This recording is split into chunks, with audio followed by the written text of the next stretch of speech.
بسم اللہ الرحمن الرحیم۔ تمام سامعین اور ناظرین کو میری طرف سے السلام علیکم۔ ناظرین، آج کی معلومات خلافت امیہ کے دوسرے خلیفہ یزید بن معاویہ کے متعلق ہیں۔ یزید کا پورا نام یزید بن معاویہ بن ابو سفیان بن حرب تھا۔ یہ خلافت امیہ کا دوسرا خلیفہ تھا۔ اس کی والدہ کا نام میسون تھا۔ یزید نے امیر معاویہ کے بعد اپریل 680 عیسوی سے نومبر 683 عیسوی تک مسند خلافت سنبھالا۔ اس کی تقرری اسلامی تاریخ میں خلافت کی پہلی موروثی جانشینی تھی۔ یزید کی بطور وارث نامزدگی 676 عیسوی میں اس کے والد امیر معاویہ کی طرف سے کی گئی، جس کی حجاز کے علاقے کے کئی مسلم بزرگوں نے مخالفت کی، جن میں حضرت حسین اور عبداللہ بن زبیر بھی شامل تھے۔ ان دونوں افراد نے الحاق کے بعد یزید کو ماننے سے انکار کر دیا اور مکہ میں پناہ لے لی۔ ناظرین، اس کے دور میں اس کے حکم سے سانحہ کربلا میں نواسہ رسول صلی اللہ علیہ وآلہ وسلم حسین ابن علی شہید کیے گئے۔ حضرت حسین رضی اللہ تعالی عنہ کوفہ سے یزید کے خلاف بغاوت کی قیادت کرنے کے لیے روانہ ہوئے، اور وہ کربلا کی جنگ میں یزید کے فوجیوں کے ہاتھوں اپنے ساتھیوں کے ساتھ شہید کر دیے گئے۔ حضرت حسین کی موت حجاز میں ناراضگی کا باعث بنی۔ حسین ابن علی کا سر یزید کے دربار میں لے جایا گیا۔ روایات کے مطابق اسی نے ان کی شہادت کا حکم دیا، اور عبداللہ ابن زیاد کو خصوصی طور پر یہ ذمہ داری دی گئی۔ جب حسین بن علی کا سر اس کے سامنے آیا تو اس نے خوشی کا اظہار کیا اور ان کے اہل خانہ کو قید میں رکھا۔ ناظرین، عبداللہ بن زبیر نے حجاز میں نئے خلیفہ کے انتخاب کے لیے ایک مشاورتی مجلس بلائی۔ مدینہ کے لوگوں نے ابن زبیر کی حمایت کی اور بنو امیہ سے دیگر شکایات کا اظہار کیا۔ سفارت کے ذریعے ابن زبیر اور اہل حجاز کی بیعت حاصل کرنے میں ناکامی کے بعد یزید نے ان کی بغاوت کو کچلنے کے لیے ایک لشکر بھیجا۔ عبداللہ ابن حنظلہ کی تحریک کو کچلنے کے لیے مدینہ میں قتل عام ہوا، اور عبداللہ بن زبیر کے خلاف لڑائی میں خانہ کعبہ پر سنگ باری کی گئی۔ اس کے عہد حکومت میں عتبہ بن نافع کے ہاتھوں مغربی اقصی فتح ہوا، اور مسلم بن زیاد نے بخارا اور خوارزم فتح کیا۔ دمشق میں ایک چھوٹی سی نہر تھی جس کی توسیع یزید نے کی تھی، اس لیے اس نہر کو اس کی طرف منسوب کر کے نہر یزید کہا جاتا ہے۔ ناظرین، کہا جاتا ہے کہ یزید نے سب سے پہلے کعبۃ اللہ کو ریشمی غلاف پہنایا۔ ناظرین، اب ایک نظر ڈالتے ہیں یزید کی ابتدائی زندگی کے حالات پر۔ یزید شام میں پیدا ہوا۔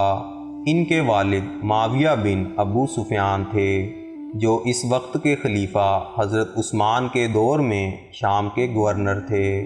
امیر معاویہ اور حضرت عثمان کا تعلق قریش قبیلے کے امیر اموی قبیلے سے تھا۔ یزید کی والدہ میسون بنو کلب کے طاقتور بدو قبیلے کے سردار بہدل بن انیف کی بیٹی تھی۔ وہ اپنے قبیلے کے بیشتر لوگوں کی طرح ایک عیسائی تھی۔ یزید اپنے ماموں اور قلبی رشتہ داروں کے ساتھ پلا بڑھا۔ اس نے اپنی جوانی کے دن صحرائے شام میں گزارے۔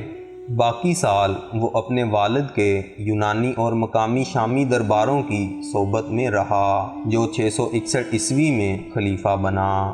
اپنے والد کی خلافت کے دوران یزید نے بازنطینی سلطنت کے خلاف کئی مہمات کی قیادت کی، جسے خلافت فتح کرنے کی کوشش کر رہی تھی۔ اس نے بازنطینی دارالحکومت قسطنطنیہ پر حملہ کرنے والی فوج کی بھی قیادت کی۔ یزید نے قسطنطنیہ کا محاصرہ 1,00,000 فوجیوں کے ساتھ کیا۔ مضبوط فوج شہر کو فتح کرنے میں ناکام رہی۔ فوج نے ملحقہ قصبوں پر قبضہ کر لیا۔ کافی لوٹ مار حاصل کی اور 2 سال بعد پس پائی اختیار کر لی۔ یزید نے کئی موقعوں پر حج کی بھی قیادت کی۔ ناظرین، اب ایک نظر ڈالتے ہیں یزید کے بطور خلیفہ نامزدگی کے حالات پر۔ تیسرے خلیفہ حضرت عثمان پر متنازع پالیسیوں کے نتیجے میں مفتوحہ سرزمینوں کے مسلمان آباد کاروں کا غصہ نکلا۔ 656 عیسوی میں وہ مدینہ میں صوبائی باغیوں کے ہاتھوں شہید ہوئے، جو اس وقت خلافت کا دارالخلافہ تھا۔ اس کے بعد حضرت علی کو مدینہ کے لوگوں اور باغیوں نے خلیفہ کے طور پر تسلیم کر لیا۔ اس کے نتیجے میں پہلی اسلامی خانہ جنگی 656 عیسوی سے 661 عیسوی تک جاری رہی۔ امیر معاویہ نے شام میں اپنے مضبوط گڑھ سے حضرت علی رضی اللہ تعالیٰ عنہ کی مخالفت کی۔ جنوری 661 عیسوی میں حضرت علی کو ایک خارجی نے قتل کر دیا، جس کے بعد ان کے بیٹے حضرت حسن کو ان کا جانشین تسلیم کیا گیا۔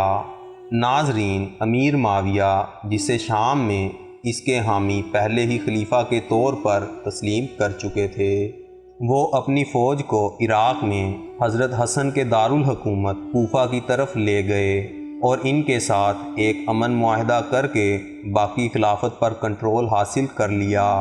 حسن معاہدے کی شرائط میں یہ طے کیا گیا تھا کہ معاویہ جانشین نامزد نہیں کرے گا۔ معاویہ نے یزید کو اپنا جانشین بنانے کا تہیہ کر رکھا تھا۔ یہ خیال مسلمانوں کے لیے بدنامی کا باعث تھا، کیونکہ موروثی جانشینی کی اسلامی تاریخ میں کوئی نظیر نہیں ملتی تھی۔ اس سے پہلے خلیفہ یا تو مدینہ میں عوامی حمایت یا حضرت محمد صلی اللہ علیہ وآلہ وسلم کے بزرگ صحابہ کی مشاورت سے منتخب ہوئے تھے، اور اسلامی اصولوں کے مطابق حکمران کا عہدہ کسی حکمران کی ذاتی جائیداد نہیں تھا کہ اس کی اولاد کو نوازا جائے۔ یہ عرب رسم و رواج کے مطابق بھی ناقابل قبول تھا، جس کے مطابق حکمرانی باپ سے بیٹے کو نہیں بلکہ قبیلے کے اندر منتقل ہونی چاہیے۔ ناظرین، یزید کو شام میں اس کی قلبی ولادت کی وجہ سے مضبوط حمایت حاصل تھی۔ بنو کلب جنوبی شام میں غالب تھا اور قدا کے بڑے قبائلی اتحاد کی قیادت کرتا تھا۔ قدا شام میں اسلام سے بہت پہلے قائم ہوا تھا، اور اس نے عرب اور عراق کے زیادہ آزاد مزاج قبیلوں کے مقابلے میں بازنطینیوں کے تحت درجہ بندی کے نظام سے اہم فوجی تجربہ اور واقفیت حاصل کی تھی۔ دوسری طرف شمالی شام پر قیس کے قبائلی اتحاد کا غلبہ تھا، جو معاویہ کے دور میں ہجرت کر گیا تھا اور اموی دربار میں قلب کے امراض یافتہ مقام سے ناراضگی ظاہر کی تھی۔ بازنطینیوں کے خلاف مہمات کی قیادت کے لیے یزید کو مقرر کر کے معاویہ نے شمالی قبائلوں سے یزید کی حمایت کو فروغ دینے کی کوشش کی۔ اس پالیسی کو محدود کامیابی حاصل ہوئی، کیونکہ قیس نے یزید کی نامزدگی کی مخالفت کی، کم از کم شروع میں، کیونکہ وہ ایک قلبی عورت کا بیٹا تھا۔ حجاز میں یزید کو اپنے اموی رشتہ داروں میں حمایت حاصل تھی، لیکن حجاز کے شرفاء کے دوسرے افراد کی منظوری ضروری تھی۔ وہاں یزید کو مناسک حج کی سربراہی کے لیے مقرر کرنے سے معاویہ نے یزید کی جانشینی کے لیے حمایت حاصل کرنے اور ایک مسلم رہنما کے طور پر اس کی حیثیت کو بلند کرنے کی کوشش کی۔ ناظرین، امیر معاویہ نے 676 عیسوی میں تمام صوبوں کے بااثر افراد کی ایک شورا کو اپنے دارالحکومت دمشق میں طلب کیا اور چاپلوسی، رشوت اور دھمکیوں کے ذریعے ان کی حمایت حاصل کی۔ اس کے بعد اس نے گورنر مدینہ مروان بن حکم کو یہ حکم دیا کہ وہ اپنے فیصلے سے یہاں کے لوگوں کو آگاہ کرے۔ مروان کو مزاحمت کا سامنا کرنا پڑا، خاص طور پر حضرت حسن ابن علی، عبداللہ ابن زبیر، عبداللہ ابن عمر اور عبد الرحمن ابن ابی بکر نے شدید مخالفت کی۔ امیر معاویہ مدینہ گیا اور چاروں اختلاف کرنے والوں پر یزید کو تسلیم کرنے کے لیے دباؤ ڈالا، لیکن یہ لوگ مکہ چلے گئے۔ امیر معاویہ ان کے پیچھے مکہ پہنچ گیا اور ان میں سے کچھ کو جان سے مارنے کی دھمکی دی گئی، لیکن کوئی فائدہ نہ ہوا۔ بہرحال وہ مکہ کے لوگوں کو یہ باور کروانے میں کامیاب رہا کہ ان چاروں نے بیعت کر لی ہے اور یزید کے لیے مکہ والوں کی بیعت حاصل کر لی۔ دمشق واپسی پر اس نے مدینہ والوں سے بیعت کی۔ اس طرح نامزدگی کی عام پہچان نے یزید کے مخالفین کو خاموشی اختیار کرنے پر مجبور کر دیا۔ ناظرین، امیر معاویہ کی وفات اپریل 680 عیسوی میں ہوئی۔ یزید موسم گرما میں بازنطینیوں کے خلاف مہم پر تھا جب اسے معاویہ کی آخری بیماری کی خبر ملی۔ یزید معاویہ کی موت کے بعد ہی دمشق پہنچا۔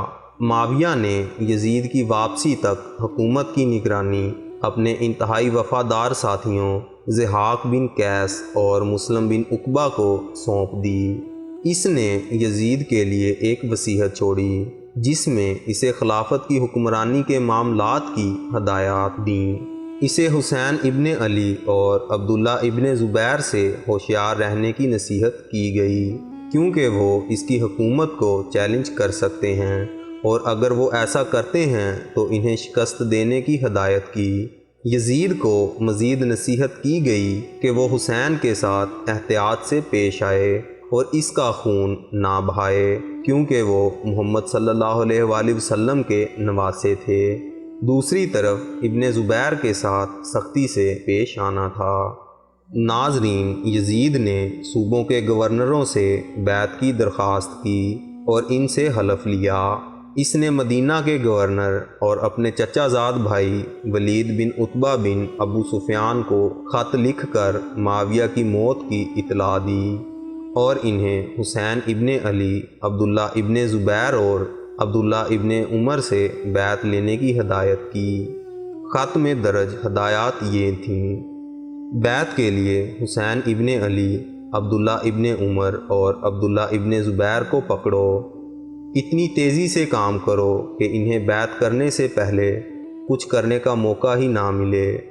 ولید نے مروان سے مشورہ طلب کیا، جس نے تجویز کیا کہ عبداللہ ابن زبیر اور حسین ابن علی کو بیعت کرنے پر مجبور کیا جائے کیونکہ وہ خطرناک ہیں، جبکہ عبداللہ ابن عمر کو تنہا چھوڑ دیا جائے کیونکہ ان سے کوئی خطرہ نہیں تھا۔ حضرت حسین نے ولید کی طلبی کا جواب دیا اور ان کی ولید اور مروان سے ایک نیم نجی ملاقات ہوئی، جہاں انہیں معاویہ کی موت اور یزید کے الحاق کی اطلاع ملی۔